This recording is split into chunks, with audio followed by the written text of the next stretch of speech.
Puji Tuhan, Shalom Bapak Ibu. Kembali kita mau belajar firman Tuhan, apa yang menjadi pesan Tuhan buat kita di minggu ini. Ya. Nah, judulnya adalah jadikan Tuhan sebagai faktor terjadinya multiplikasi. Ya, selama beberapa hari ini kita sudah diajarkan baik apa yang sudah dijabarkan oleh Bapak Gembala waktu hari Selasa dan juga rekan-rekan pengkhotbah lainnya ya, yang 2 hari kemarin sudah menyampaikannya.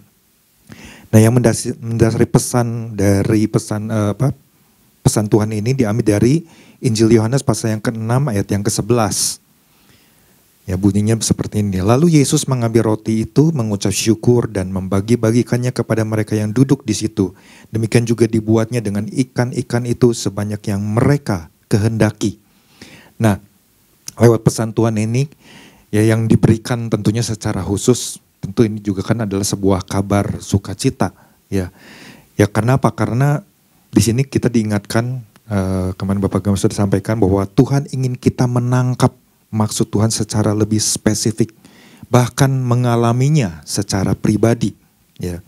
Jadi Tuhan ingin kita semua benar-benar mengalami yang namanya multiplikasi atau pelipat gandaan, dan kita sudah dijelaskan ya, apa itu multiplikasi? Ya, yaitu proses terjadinya penambahan atau pelipat gandaan atas suatu jumlah awal, sehingga dari jumlah awal yang tadinya sedikit menjadi berjumlah lebih banyak atau bertambah banyak. Namun kita juga kemarin diingatkan, bukan cuma sekedar penambahan jumlah ya, secara kuantitas juga saja, tapi juga bermakna penambahan secara kualitas ya. Nah, inti dari penekanan pesan Tuhan di minggu ini adalah Tuhan ingin kita mengalami pertambahan di segala aspek. Ya, di segala aspek. Jadi bukan hanya sekedar pertambahan atau adding, namun juga pelipat gandaan atau multiplikasi. Ya, pertambahan belum tentu terjadi pelipat gandaan, namun pelipat gandaan sudah pasti mengalami pertambahan.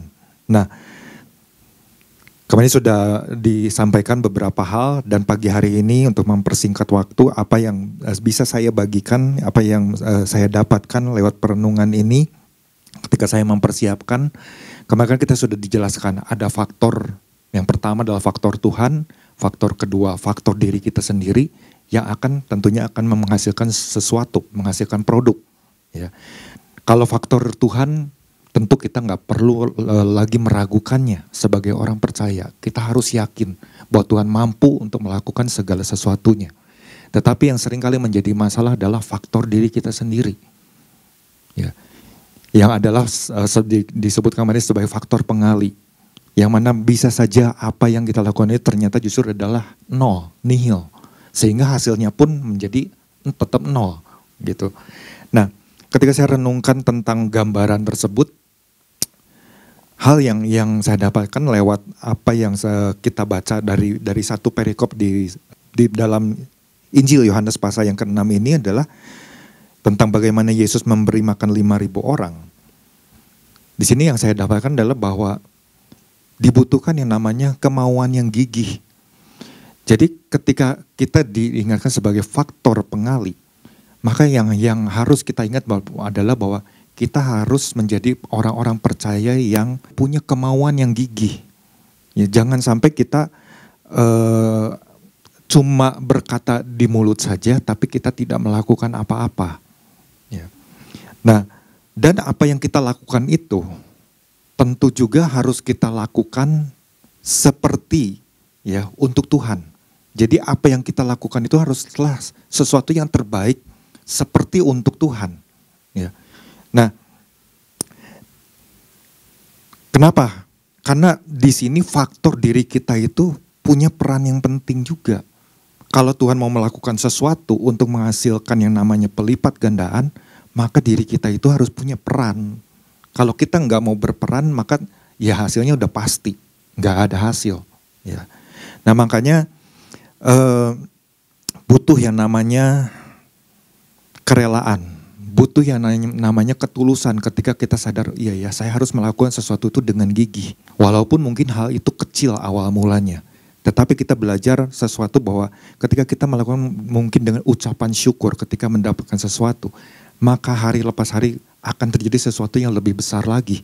Ya, nanti kita akan belajar ya di bagian dalamnya.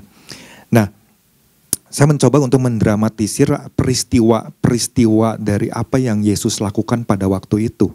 Ya, ini kan bagaimana pada waktu itu Yesus setelah dalam perjalanan banyak orang yang berbondong-bondong, ya, ikut melihat kemana nih Yesus pergi waktu naik perahu. Oh ternyata ke wilayah yang di seberang sana, dan mereka berjalan.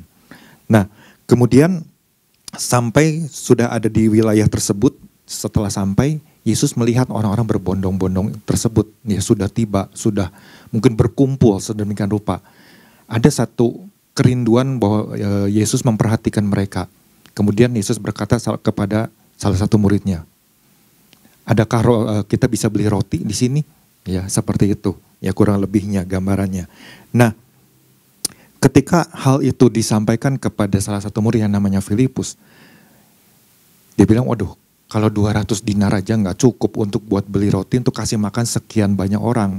Dapat roti juga rasanya nggak cukup sekali lah. Mungkin kita juga bisa membayangkan, wah seperti apa ya. Rasanya 200 dinar itu bisa beli roti sekian banyak, itu nggak mungkin. Ya apalagi hari sudah menjelang malam. Nah ketika Yesus menyampaikan hal tersebut, di warta dijelaskan mereka lagi berpikir keras, lagi dalam satu kondisi kebingungan apa yang harus mereka lakukan nih, ya. Dengan kondisi hari sudah mulai menjelang sore ke malam, di mana harus cari makanan buat mereka. Karena kalau kita baca di surat-surat Injil lainnya, ya di Injil lainnya di situ dikatakan kamu harus beri mereka makan. Itu yang Yesus katakan, kamu harus beri mereka makan. Nah, dari satu perkataan ini sebenarnya ada makna yang Tuhan sedang ajarkan kepada murid-murid pada waktu itu, ya. Jadi bagaimana pada waktu situasi yang sulit ini murid-murid diajar untuk kamu nggak boleh nyerah dengan keadaan apapun. Ketika orang-orang banyak di sini, mereka berbondong-bondong, kamu harus perhatikan apa yang lagi mereka butuhkan. Mungkin mereka lapar, mungkin mereka haus. Nah, murid-murid kan dalam kebingungan itu mungkin mereka 5.000 orang. Kalau dikatakan perempuan dan juga anak-anak, jadi lebih dari 5.000. Mungkin mereka langsung di situ mereka mulai satu usaha. Mereka tanyakan satu persatu, kamu ada bawa bekal apa enggak? Oh mungkin tadi di perjalanan kita cuma bawa minum tapi udah habis. Ya. Atau mungkin juga kamu ada bawa apa? Oh enggak, saya enggak bawa apa-apa. Saya cuma ikutin Yesus saja. Atau mungkin saya bawa tapi di perjalanan udah habis, sudah saya makan. Mungkin ada jawaban-jawaban seperti itu.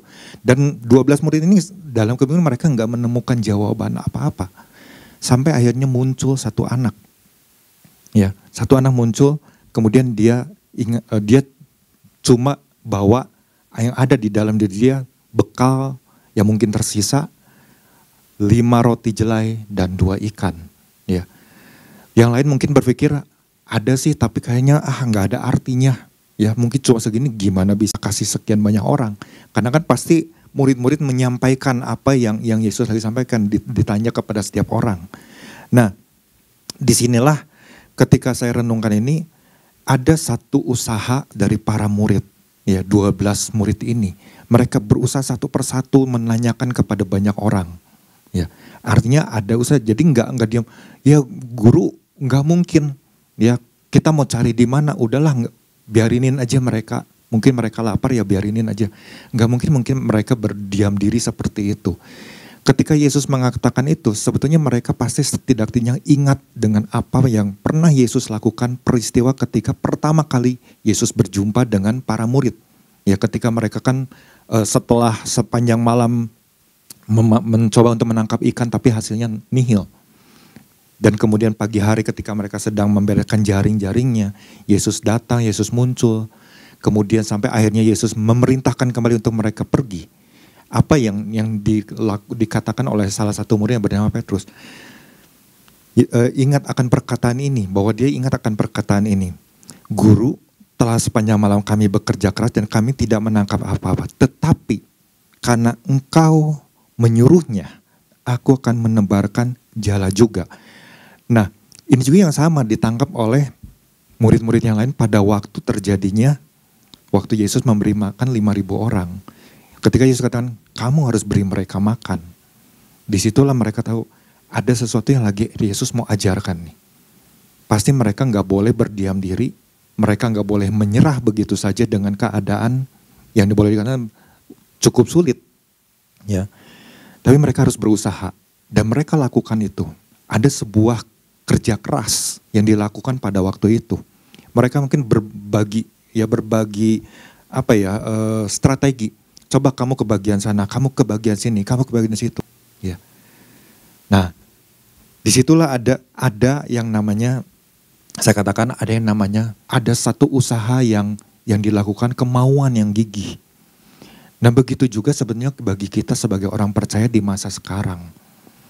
Berapa banyak mungkin orang menyerah dengan situasi keadaan ketika dikatakan, wah keadaan udah menjadi makin sulit.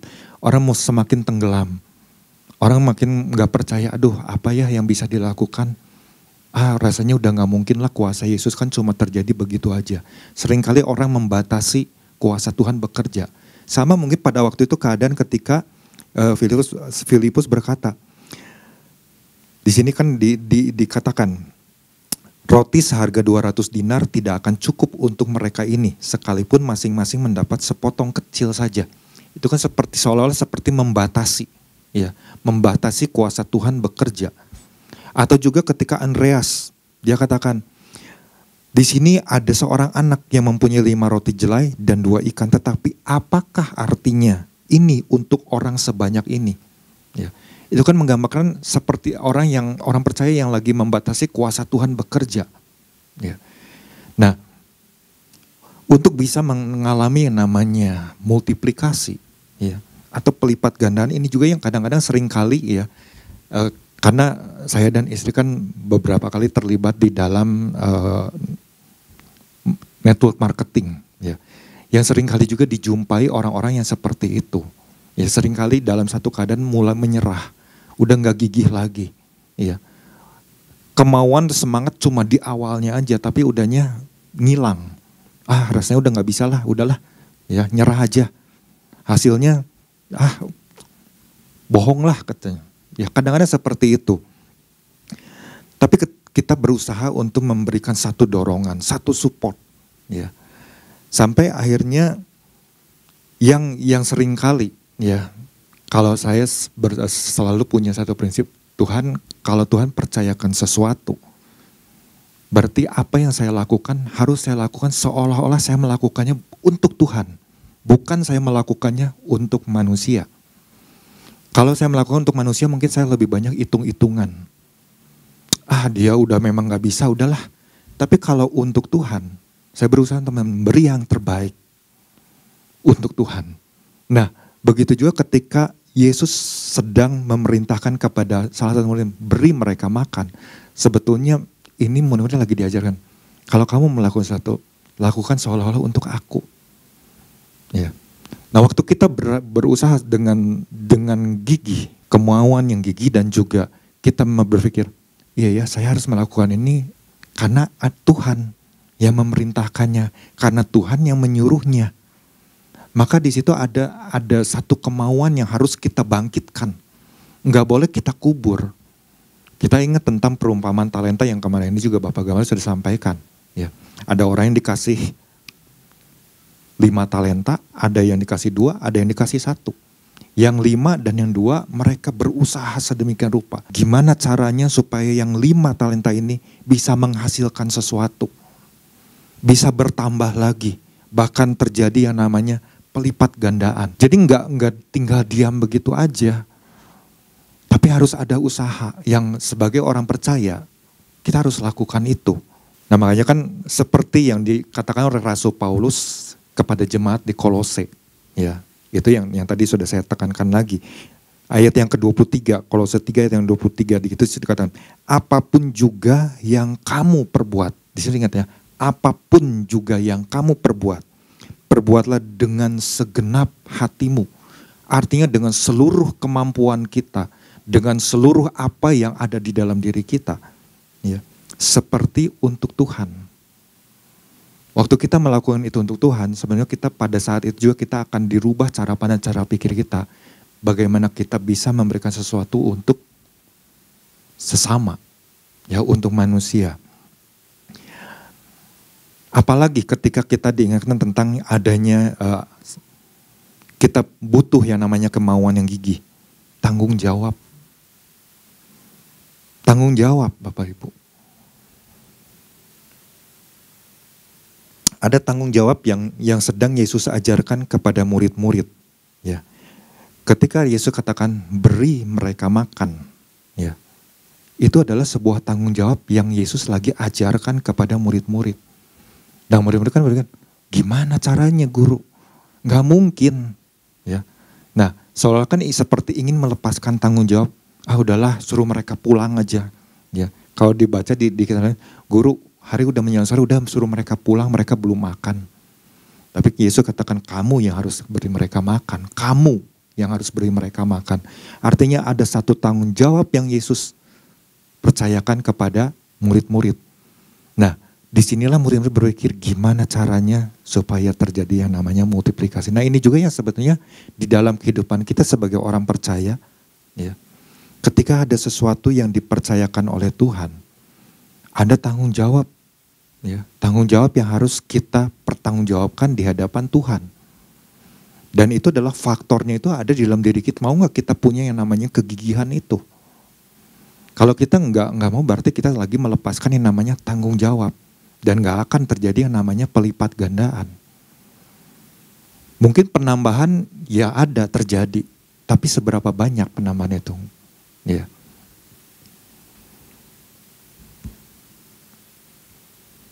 Jadi bagaimana kita harus belajar ya waktu tanggung jawab ini, belajar untuk setia di dalam perkara yang kecil. Kalau Bapak Ibu baca tentang yang perumpamaan talenta di dalam Matius pasal yang ke-25, nanti bisa baca di rumah. Ya, atau di Injil lain juga ada di Lukas ya pasal 19. Di situ juga dijelaskan. Jadi kalau kita setia di dalam perkara yang kecil, ya, maka Tuhan akan percayakan perkara-perkara yang lebih besar. Ketika mungkin kita datang sama Tuhan bawa satu persembahan cuma kecil, ya, seperti apa yang dilakukan oleh anak kecil ini, ya, anak yang mungkin umurnya mungkin aja sekitar 10 tahun, entah itu 12 tahun atau mungkin di bawah itu, ya, mungkin ketemu sama yang namanya Andreas, Tuhan, saya cuma punya 5 roti dan 2 jelai. Ini kan sesuatu yang rasanya kecil sekali, nggak ada artinya. Kemarin Pak Pi sudah jelaskan. Jelai itu kan harganya sepertiganya dari yang namanya gandum. Artinya sesuatu yang begitu murah. Ya. Tetapi waktu diberikan dengan sebuah tanggung jawab, ya, menjadi sesuatu yang luar biasa. Ya. Jadi ketika kita belajar untuk setia di dalam perkara yang kecil, ya, maka akan terjadi sesuatu yang namanya pelipat gandaan. Tuhan akan percayakan sesuatu yang lebih besar lagi. Ya. Sesuatu yang lebih besar lagi. Nanti kita akan lihat di hal yang lainnya. Di sini waktu selain ada tanggung jawab, hal ketiganya adalah utamakan kepentingan orang lain terlebih dahulu daripada kepentingan diri kita sendiri.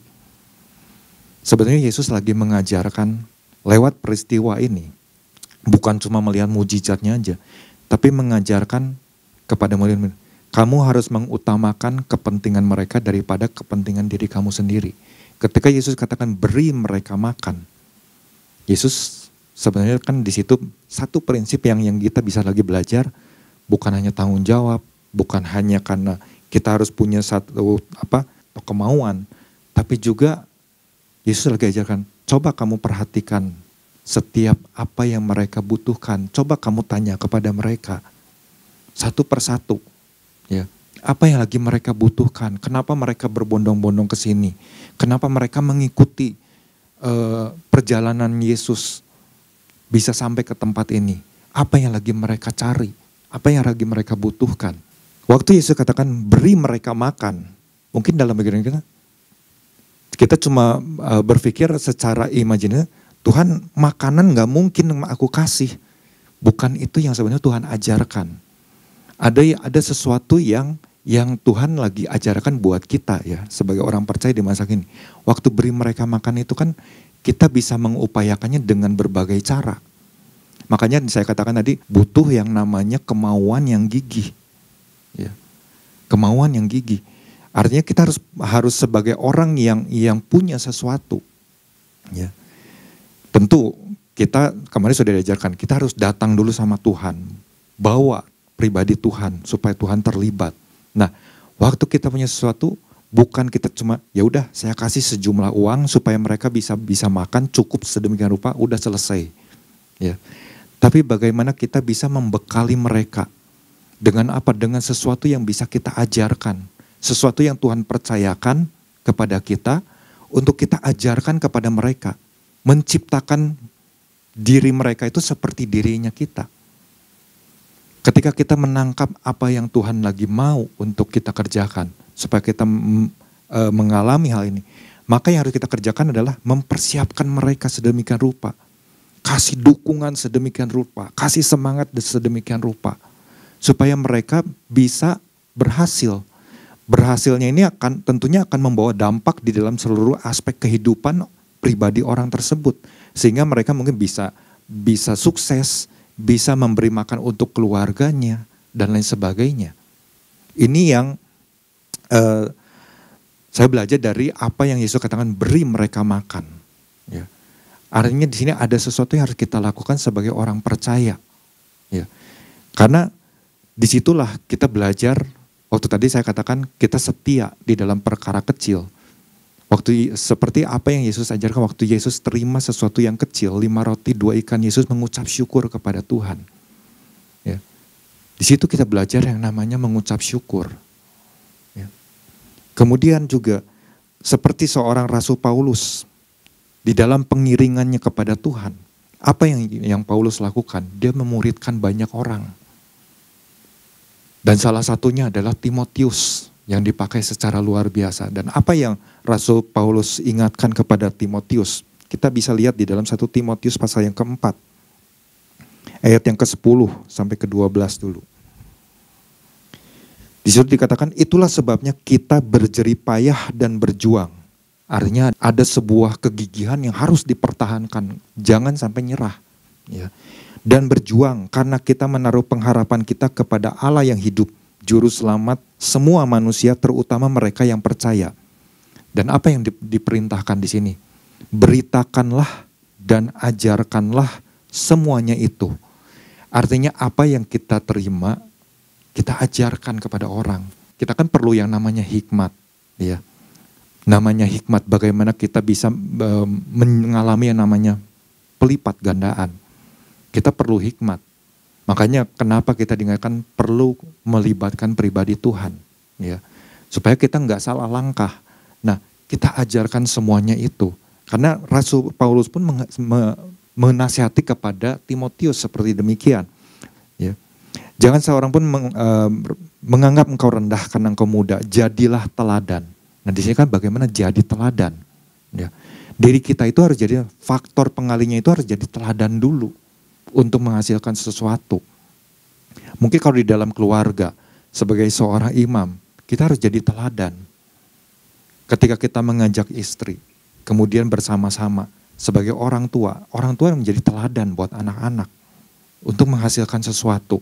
Ya. Di dalam apa perkataan, dalam tingkah laku, dalam kasihmu, dalam kesetiaanmu, dalam kesucianmu. Kemudian di dalam 2 Timotius 1 ayat yang ke-6. Karena itu kuperingatkan engkau untuk mengobarkan karunia Allah yang ada padamu oleh penumpangan tanganku atasmu. Jadi enggak dibiarkan begitu aja. Ingat, ada tanggung jawab. Ya. Apalagi yang Rasul Paulus ingatkan kepada Timotius. Di dalam 2 Timotius 2 ayat yang kedua. Apa yang telah engkau dengar daripadaku di depan banyak saksi, percayakanlah itu kepada orang-orang yang dapat dipercayai, yang juga cakap mengajar orang lain. Nah, prinsip-prinsip ini tuh kalau kita terapkan, ya, untuk kita ngalami pelipat gandaan, maka kita harus melakukan yang namanya ya, menciptakan orang tersebut. Apa yang kita terima kita ajarkan kepada orang yang bisa kita percayai. Jadi bukan kepada sembarang orang. Mungkin dari 5.000 orang yang pada waktu ikut, bisa saja mungkin ya. Salah satunya atau mungkin ada 1-2 orang yang kemudian terpanggil untuk bisa menjadi murid Yesus. Yang akhirnya mungkin saja bisa dipakai secara luar biasa. Kita nggak tahu. Nah sama seperti waktu kita mungkin melakukan hal tersebut. Ketika kita menanamkan sesuatu kepada anak-anak. tentunya harapan kita sebagai orang tua, anak-anak dipakai lebih dahsyat lagi dari diri kita. Ya. Dan waktu kita sebenarnya lagi menciptakan sesuatu, bahwa anak-anak bisa menjadi seperti bahkan lebih dari itu, maka kita tinggal menikmati yang namanya pelipat gandaan tersebut. Nah itu yang Yesus ajarkan waktu Yesus katakan, beri mereka makan. Ya, kamu harus beri mereka makan. Artinya di situ kita harus mementingkan orang lain lebih dulu, bukan diri kita lebih dulu. Ya. Maka waktu kita melakukan hal itu, pasti terjadi sesuatu yang namanya pelipat gandaan. Ya, pelipat gandaan. Bahkan pelipat gandaan itu hasilnya lebih besar dari apa yang kita pikirkan. Ya. Jadi waktu kita mungkin menciptakan, sama seperti kalau kita mungkin berkata, wah kalau saya bisa menciptakan orang-orang yang luar biasa, misalnya 2 orang, 3 orang, atau 10 orang, sama seperti misalnya diri saya berhasil di dalam satu bidang misalnya. Maka 10 orang ini kemudian mengerjakan masing-masing. Itu pelipat gandaannya itu luar biasa. Ya, luar biasa sekali. Ya. Nah, karenanya inilah yang pagi hari ini kita sama-sama belajar. Ya. Jangan kita menjadi orang percaya yang kalau kemarin juga kan dibahas apa yang seringkali membuat orang percaya itu gagal mengalami yang namanya multiplikasi. Yang paling sering terjadi adalah karena kita lebih sering membatasi kuasa Tuhan itu bekerja. Ya, kuasa Tuhan itu bekerja itu sangat sering dilakukan oleh orang-orang kebanyakan orang percaya. Nggak mungkin lah Tuhan melakukan ini. Saya butuhnya cepet kok. Tapi Tuhan nggak mengerjakan apa-apa. Ya. Ini yang sering terjadi. Atau juga kadang-kadang waktu kita melakukan sesuatu dengan motivasi yang salah.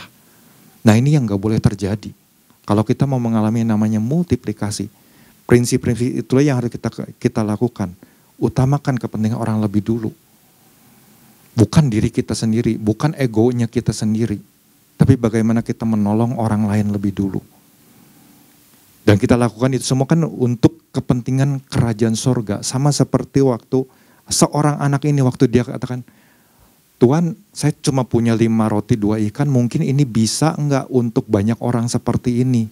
Aku enggak tahu. Ya, aku cuma punya ini sebegininya. Kalau misalnya bisa, ya ambil aja. Ya, aku rela kok. Ya. Dan hasilnya kan waktu Andreas kemudian berpikir, ini nggak bisa untuk orang segini, tapi ya udahlah, dia bawa aja kepada Yesus. Dan apa yang Yesus lakukan sesuatu yang luar biasa terjadi. Ya. Nah, ini di sini kita belajar, ya sama-sama kita belajar. Jadi perlu yang namanya kemauan yang gigih. Tentu kita lakukan semuanya itu seperti untuk Tuhan, ya. Di mana ada tanggung jawab, ya, ada kepentingan orang lain juga yang harus kita dahulukan daripada kepentingan diri kita sendiri. Sehingga kerja keras itu atau disertai dengan kemauan pasti akan menghasilkan sesuatu. Ya. Dan tentu tidak lupa kita mengucap syukur.